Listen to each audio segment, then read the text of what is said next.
Welcome to the ITSP Magazine Podcast Network. You're listening to a new Redefining CyberSecurity podcast with Sean Martin. Have you ever thought that we're selling cybersecurity insincerely, buying it indiscriminately, and deploying it ineffectively? Well, perhaps we are. Let's look at how we can organize a successful information security program that integrates business culture with people, process, and technology to drive growth and protect business value. Knowledge is power, now more than ever. Imperva is the cybersecurity leader whose mission is to protect data and all paths to it with a suite of integrated application and data security solutions. Learn more at imperva.com. Pantera, the leader in automation security validation, allows organizations to continuously test the integrity of all cybersecurity layers by emulating real-world attacks at scale to pinpoint the exploitable vulnerabilities and prioritize remediation towards business impact. Learn more at pantera.io. Hello, everybody. You're very welcome to a new episode of Redefining Cybersecurity here on ITSP Magazine. This is Sean Martin, your host, where I get to talk about all kinds of things InfoSec from the programmatic level and operational level. And sometimes it's important to take a step back and look at things differently. As you know, Marco, my co-founder, and I, we like to tell stories which get people to think. And my guest today has done and is doing just that. Allan Liska, thanks for being on the show. Thanks for having me, Sean. I'm really excited to be on. Yeah, and I can't, I'm trying to recall if it was a message, or a lot of my inspiration comes from posts, mainly on LinkedIn. But somehow it's probably actually PR. I think we connected through PR. To a comic book that you've written, and it's a series that you've put together. So we're going to talk a bit about that and who it's for and why you wrote it and why it's cool. And I mean, from what I've seen, it's pretty special. It's really amazing. So we're going to dig into all of that. Before we get into the comic book itself, though, a few words from you, Allan, about kind of your journey into cybersecurity. I don't know where you started and kind of how you progressed to where you are. So a little bit of background for folks so they know who Allan is as they hear us talk. Sure. So I am an accidental cybersecurity professional. I was a sociology major in college at University of Maryland. And my first job out of school was at the Survey Research Center. And they assigned me to be the network administrator because I was the only one who was willing to crawl under the desk and plug in the token ring connections. So that's how I learned networking. Then I went to go work for a company called UUNet Technologies, at the time one of the world's largest ISPs. And I was a router jockey. I handled configuring our backbone and our dial-up configurations, did some DNS work, etc. I moved from that side over to the data center side, and we got hit by Code Red. And I was on the Unix side of the data center, so I didn't have anything to do with the Windows side, but apparently we weren't patching the Windows. To be honest, we probably weren't patching the Unix side as quickly as we should have either. And so very quickly I learned, how to do, a sort of a crash course in incident response. And when UUNet was bought out by a bunch of companies and eventually WorldCom laid off 17,000 employees, it at the time was the world's biggest corporate malfeasance ever. Since then it's been eclipsed many times over, but back then it was huge. And a friend of mine worked for a small company called Riptech. They were a managed services security provider, and he asked me if I wanted to come and configure firewalls, and that was better than being unemployed. So I did that, and then I became a SOC analyst and went to go work for the government for a little bit doing security things, left the government and became an intelligence analyst on the outside, first for Eyesight Partners. We got acquired by FireEye. And so I left after a little bit of time with FireEye and now work for a company called Recorded Future. So it's been kind of a lot all over the place, but, just happened because I was the victim of a mass worm attack that I got much more into security. Yes. And I think our paths kind of weaved and crossed a few times in there. I was at Symantec when we bought RipTech, and I was building the SIM product, which we then we tried to merge the RipTech tech and the Symantec SIM tech together to build a SOC that could be managed, and that's probably another story altogether. But yeah, I mean, a great journey, and Recorded Future is a great company now too. So congrats on working with them. We have some good friends over there. Charity Wright is one of our closest friends. She's fantastic. And talk about intelligence. Yeah. Charity is brilliant and amazing. And I'm in awe of everything that she's accomplished. Yeah. Super impressive. Yep. Love it. Love it. So a great journey into networking, then to cyber. And I could go off on all kinds of tangents that it seems we often forget about the networking piece in cyber these days. Oh yeah, very. It's Let's funny. just focus on the app layer and the OS and the virtualized layer. Yeah. I was explaining to one of our new analysts what the finger protocol was, and they were shocked that existed as a protocol. You mean you could just send a notice and get all the information on the server? And I'm like, yeah, we just used to hand that stuff out left and right. So yes, it's very much a lot that gets forgotten, and not everybody needs to know the network layer, but you do need part of that depending on what you're doing in cybersecurity. And I do think it is important to have that knowledge base. Yeah, absolutely. So many abstraction layers. You have to know them as well as the underlying pieces. But we're not here to talk about that. Maybe you'll come back. We can wrap about networking and security as a separate topic. I am at your disposal. Before I got into ransomware, I loved obscure protocols, finding weird vulnerabilities in NTP and DNS, etc. I am happy I could sit and talk to you for an hour on that and put everybody listening to sleep. There we go. All right. Well, maybe I can help keep them awake, and you can counteract me. But I'd be very open to that conversation. I suspect our audience would love that as well. So we'll make that happen. But you've already made something else really cool happen. So tell us about yours truly, Johnny Dollar. Some folks, as they hear me speak those words, may or may not recognize them. So tell us the backdrop, the background behind what yours truly, Johnny Dollar is. Yeah. So yours truly, Johnny Dollar, was a radio serial that ran from 1939 to 1962.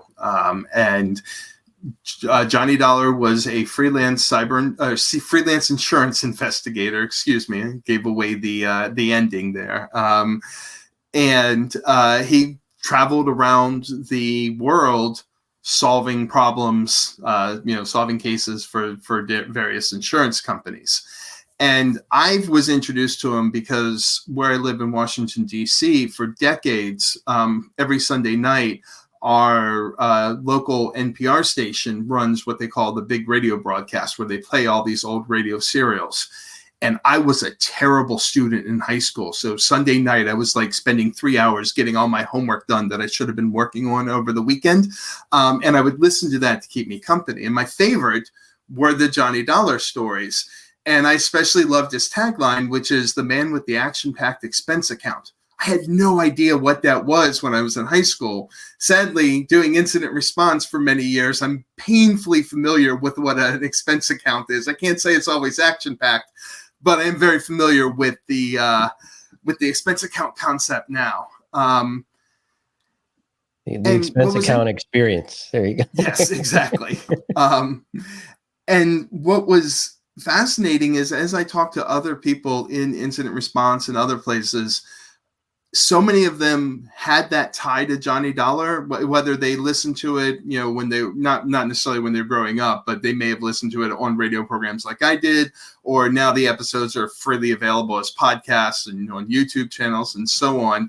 And that, for a lot of people, that action-packed expense account resonated with them. And so I did some research, and it turns out the way Johnny Dollar, because it was a radio broadcast and the way copyrights are set up in the US, radio broadcasts before 1972 weren't copyrightable. So Johnny Dollar itself is in the public domain. And I'm like, well, he would make a really cool comic book character. We could bring him in and make him, instead of an insurance investigator, a cyber insurance investigator, and fighting ransomware guys, which are, I feel like in some ways, ransomware groups are the modern gangsters, the kind of villain he would have gone up against in the 40s and 50s. Yeah, super cool. And there's an about page on your website that we'll include a link to, so people can kind of get an overview of that. And there's a little documentary as well. And so now back to, well, presumably, I don't think you directly said it, but you've written a comic book, Johnny Dollar, or yours truly, Johnny Dollar, which is all about cyber insurance and fighting ransomware, which brings us back to the ransomware connection. So I presume in a lot of your work, you cover a lot of ransomware. You've seen a lot of things. Yeah. So I don't know if you can see the sign behind me that says ransomware sommelier. That's how I'm known on Twitter. And my wife had that made for me a few years back. Yes, unfortunately, I deal with a lot of ransomware. For the longest time, I did it as part of incident response. And now that I'm a researcher, I'm sort of at the next higher level, but I'm very familiar with a lot of different ransomware cases, ransomware tracking, and a lot of the challenges that are going on. And I speak around the world and to various organizations about what they can do to protect themselves from ransomware. And so it seemed like a really nice tie-in of having a comic book character who was fighting ransomware. And it's obviously an extremely niche market. You're looking at the overlap, the sort of the Venn diagram of people who like old time radio shows and people who like cybersecurity and want to read about it in their time off. So it's a very, very niche market, but it seems to have so far been really well received in that small market. And I really appreciate that. Yeah, well, I think we touched on this before. I think we started recording that, yes, there are cyber professionals. They care about cyber, but they have a wide range of interest outside of cyber and tech, and sci-fi is one of them, and comic books and things like that is another area. And guess what? We have partners and husbands and wives and children and nieces and nephews and that like comic books, right? And a story is a story. So tell us a little bit about a story that you've put together. I know you've written 4. One is published due to be available soon, if I'm not mistaken. So talk to us a little bit about. Oh yeah, go ahead. I was just going to say the digital version is available now. The print version was supposed to be available on Tuesday, but there have been some printer issues. I'm learning a lot running a small business. And so hopefully by early next week, I'll have the print version available. Perfect. But yeah, so what I did is I took kind of real life cases and changed them up for the comic book. So the first story takes place in a small town. It's a steel mill that gets hit with ransomware attack. And then sort of the twist is there's an insider threat. So the first story is really a whodunit, as Johnny has to sift through logs and talk to people and figure out, in an investigative set of who the insider threat is and kind of bring them to justice. I will say that there is a fight with Russian thugs, and there's a really good reason why there are Russian thugs in the middle of this small town in Pennsylvania, I promise. But it's a comic book. You can't just have the guy sitting at the computer for 32 pages. You need to throw some action in there. And then the second story is much more action filled. He goes to Milan, and he's got to deal with a ransomware attack at a water plant where the ransomware actors are threatening to adjust the pH balance and poison the city of Milan if the ransom isn't paid. And so he has to stop that. And the ransomware actor behind all of this, sort of the overarching criminal, is tired of Johnny thwarting him and him not getting paid, so he hires a hitman to come after him, and so Johnny's got to fight the hitman and so on. And while we haven't seen that kind of activity, we have seen, for example, ransomware actors attempt to swat CEOs of companies that don't pay. So it's an exaggeration of what's real, but there is a grain of truth to all of everything that we're doing in the stories. So what's your objective with writing these? Did you have a creative burst that you wanted to put something down, or did you want to educate some group of people, or what was kind of the driver for actually doing this? Because I've had a lot of ideas. Not many of them have actually been built. Some of them have, but not all of them. So there is an educational component to it, though, but primarily comic books should be about entertaining and escapism. And so while there's certainly an educational component and you can learn some things, we try and keep it as true to life from a technical perspective without it boring people. Anybody who's done incident response knows that most of incident response is sitting in front of a computer for hours on end, wondering when the next meal is going to come. But there's also a catharsis to it, in the first issue, Johnny punching the Russians is actually kind of cathartic for me, because it's something that obviously we can't do in real life and we can't do in a real case. So there is this catharsis that I like, of just being able to, hey, if this was a comic book world, no, he's not a superhero, but what would he do that we can't legally do, that the lawyers would never allow us to do this? So, in the third book, where, Johnny goes to Billings, Montana, and has to deal with a school under a ransomware attack, he launches a DDoS attack to shut down the ransomware actor's website, which, again, your lawyer would never allow you to do that. But having that, having that as an option just kind of feels like cathartic. Like, we operate within a certain set of rules and guidelines that the ransomware actors don't have to operate within, and I kind of wanted to change that story. So that does give me that chance to have a little bit of wish fulfillment, I guess. Yep. And so a bit of superheroism. Threat analysts, intelligence analysts are heroes, in my opinion. The work that they do, the capabilities they have, the knowledge they've amassed, and how to turn that knowledge into action, even if it's not a proactive response to take down a system with denial of service, or a bad actor with denial of service. So there's a bit of superheroism in there from my perspective. And I'm curious, obviously some of this is probably driven by your current or previous work experiences, but cyber insurance, ransomware, also a threat intelligence analyst. How did you, was there something in the original story, a skill set or something? Is it just the discovery and investigation and that kind of thing that you kind of connected to there, or was there something else there that you said, I want Johnny to be a threat intelligence analyst as well? So to me, one of the things that always appealed to me about Johnny is, you listen to the other radio serials of the time, and the kind of the go-to is how do you shoot your way out of something? There's a Golden Age comic book character who's terrible that I love. His name is Dynamite Thor.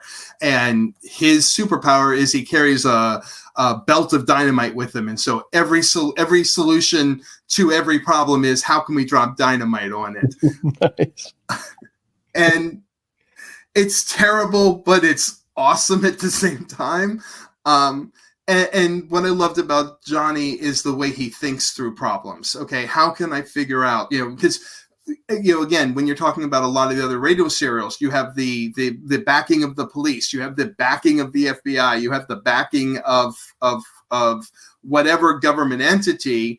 Johnny never had that. So he had to figure things out by his wits and by his instinct. And I think there is a lot of that in incident response. You don't necessarily have all the answers when you get in, and you may be working with a client who doesn't have all the answers. Maybe they don't have good, identity and access management or good asset inventory management or anything else. And so you're sitting there from scratch trying to piece this back together. And so I do think that there's an investigatory tie-in there that plays really well. So I want to talk a bit about the how, because it's one thing to have an idea, another to start taking action on it, and it's interesting background. You can see my chandelier behind me. So it's one thing to have an idea, another to take action, and another to actually fulfill it. So talk to me a little bit about the process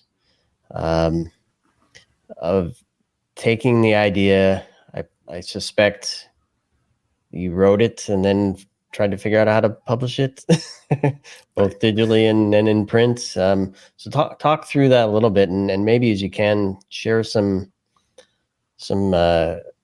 feelings that you experienced along the way, because I would imagine that it was a bit of a roller coaster, ups and downs, huge highs. Yeah.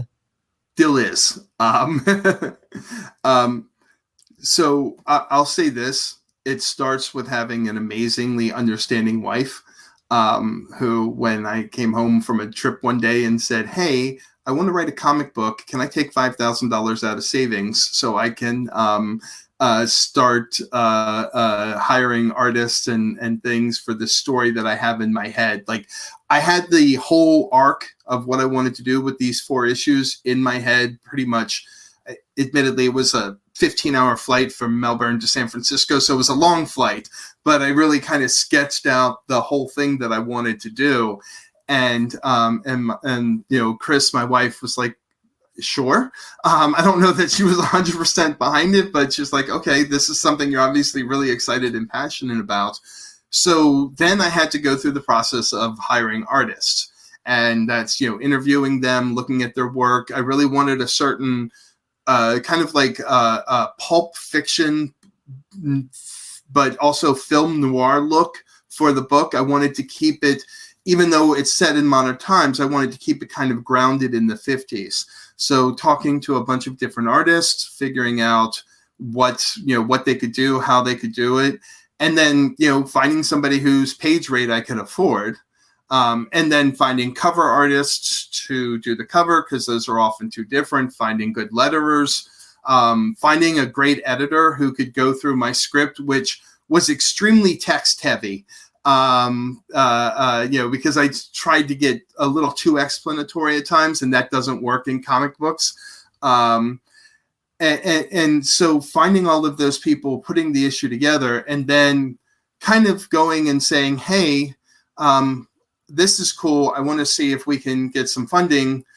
So starting it up on Kickstarter, and then reaching out to people, which I hate doing. I'm terrible at marketing and I'm terrible at sales, which is why I'm an intelligence analyst, not a sales engineer or a salesperson. And reaching out to people saying, hey, you wanna back my thing here, please? And doing all of that and learning how to do that. And then when you talk about the highs, when we hit our funding goal, amazing. And then when we blew past our funding goal, we originally tried to raise $3,500. We wound up raising over $9,000. That's incredible. Seeing that support, almost entirely from the cybersecurity community and my mom. I'm not above thanking my mom. She backed it, as well. Because I was again talking to Chris, and I'm like, hey, if we're going to get anywhere close to the funding thing, I may just have you put in the last couple $100 we need, and then to kind of blow past it. And then, getting support from people like you, Sean, who are like, yeah, come on the podcast and talk about it. I know the first podcast that we did where we talked about it way back when it was still in the development stage was Breaking Badness, the Domain Tools podcast. And, they were really supportive and have been. And so I am incredibly appreciative of the cybersecurity community in general for supporting that, which is why things like, oh, hey, your shipment that was supposed to arrive on Monday, it now may arrive next Monday, is very frustrating, because I appreciate the belief in me. And I don't want to let anybody down. And I know a week delay is not the end of the world, but it kind of feels like it, because, I've told people, hey, we're going to try and get this out by the end of October, and now it has to be November, and, and so on. But that's the other thing, finding out all of the terrible things that are involved in running a small business. Just even things like trying to do multi-factor authentication for some basic consumer stuff. And they're like, oh, no, you can't do that. I'm like, but why? Everything should have multi-factor authentication enabled. And, and so seeing the struggles that small businesses have to go through to keep their products secure, and I'm somebody who knows a lot about security, has been a real kind of eye-opening moment for me. And I didn't realize how challenging it could be for them. Interesting. Yeah. And I mean, it's fascinating that you're uncovering that, because I suspect what to look for and what to ask for. And if your response back is, sorry, we can't, or it's not there yet, or whatever, that's can be frustrating if it's a deal breaker for you in some cases. So very interesting. Maybe that's another chat too. Who knows? I want to stick with the book, because you said something interesting, and my mind is technical as well, having built tons of products for Big Yellow and other companies in the past, and so everything looks like a project to me, and I want to know how A to Z happens, and I like to describe how A to Z happens when I'm writing stuff. And so I can completely appreciate you wanting to explain things and coming up to a point where the story as written isn't going to work in comic book form. So how do you get from, I presume, the way your brain works in describing something to the story that actually fits the model for a comic book? Describe that process. How'd you go through that? Sure. So, like you, I don't know if you can see back there, I've written a bunch of technical books. So I'm used to describing things in technical detail for a technical audience. And that's why having an independent editor who is not technical, reading through the script and telling me to cut this down. I've always been a fan of editors. I love editors because they save me from kind of my own worst demons when it comes to writing. And because I'm really bad, I'll go down a rabbit hole for a whole chapter that has nothing to do with the point of the book. And so having that non-technical editor that I can kind of go back and forth with, say, hey, no, this is the right term. So this is the term we're going to use, but maybe I can reduce the text to this. And then when they say, hey, maybe we need a little more explanation here, that's been really helpful. And it's helped me become better. So doing that for the first script, and then, the second script I wrote was better, and the third script even better than that, and so on.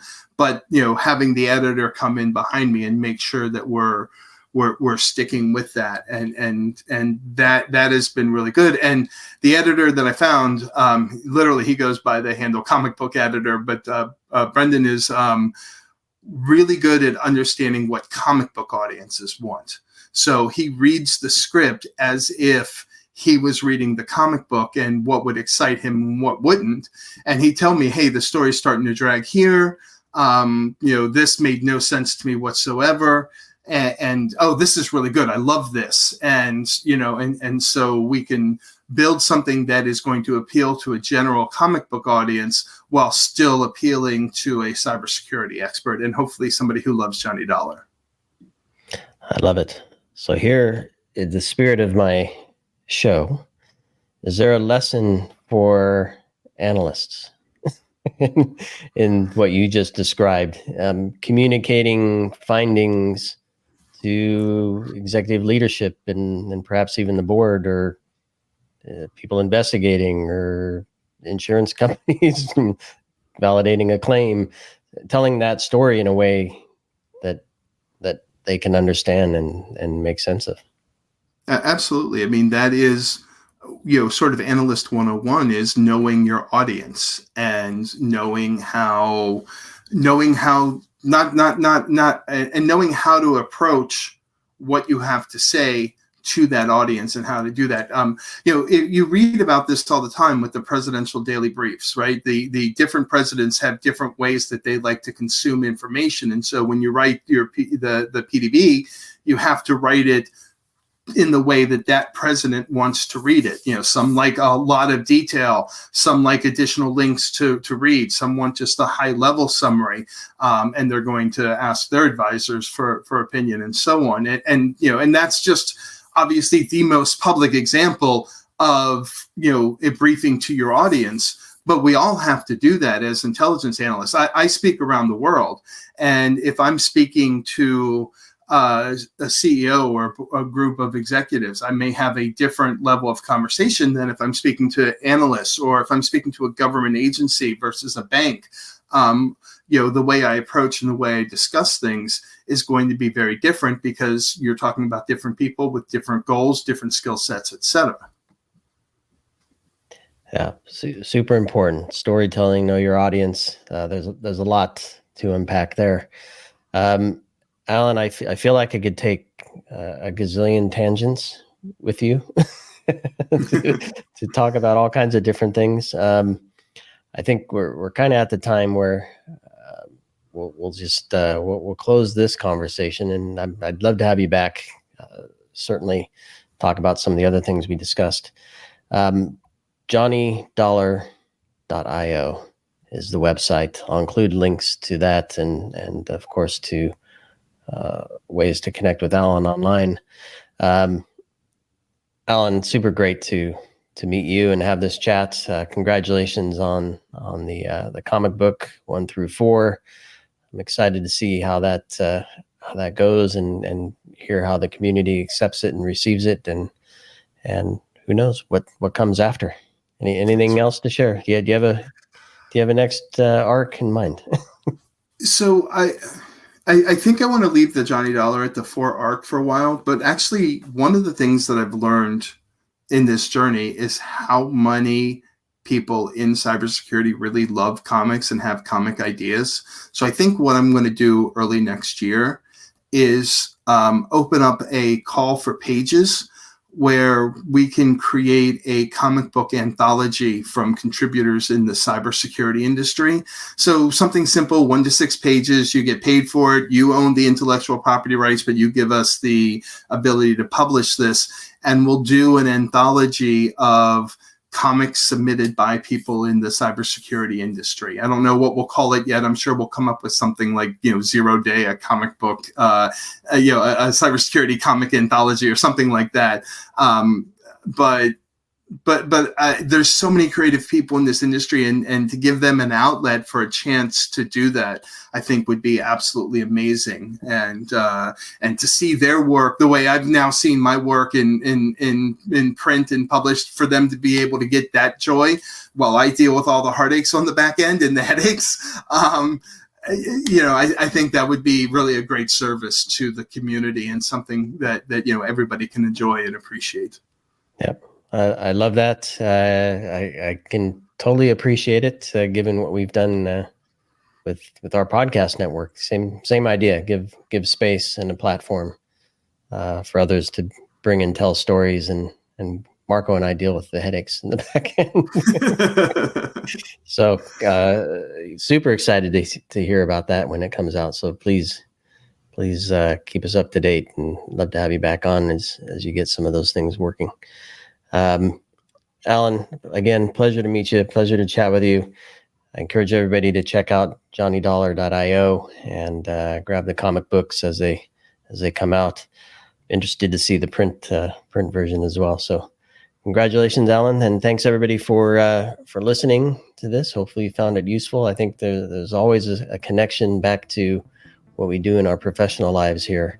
And I think Allan shared a few of those points for everybody to chew on as well. So thanks, Allan, for getting us to think. Thanks, everybody, for listening. Please share, subscribe, all that fun stuff, and we'll catch you on the next one. Thanks, everybody. Thank you, Sean. Pantera, the leader in automation security validation, allows organizations to continuously test the integrity of all cybersecurity layers by emulating real-world attacks at scale to pinpoint the exploitable vulnerabilities and prioritize remediation towards business impact. Learn more at pantera.io. Imperva is the cybersecurity leader whose mission is to protect data and all paths to it with a suite of integrated application and data security solutions. Learn more at imperva.com. We hope you enjoyed this episode of Redefining Cybersecurity with Sean Martin, part of the ITSP Magazine podcast network. If you learned something new and this conversation made you think, then share this show and itspmagazine.com with your friends, family, and colleagues. If you represent a company and wish to connect your brand with our conversations, you can sponsor one or more of our podcast channels. We hope you will come back for more stories and follow us on our journey. You can always find us at the intersection of technology, cybersecurity, and society.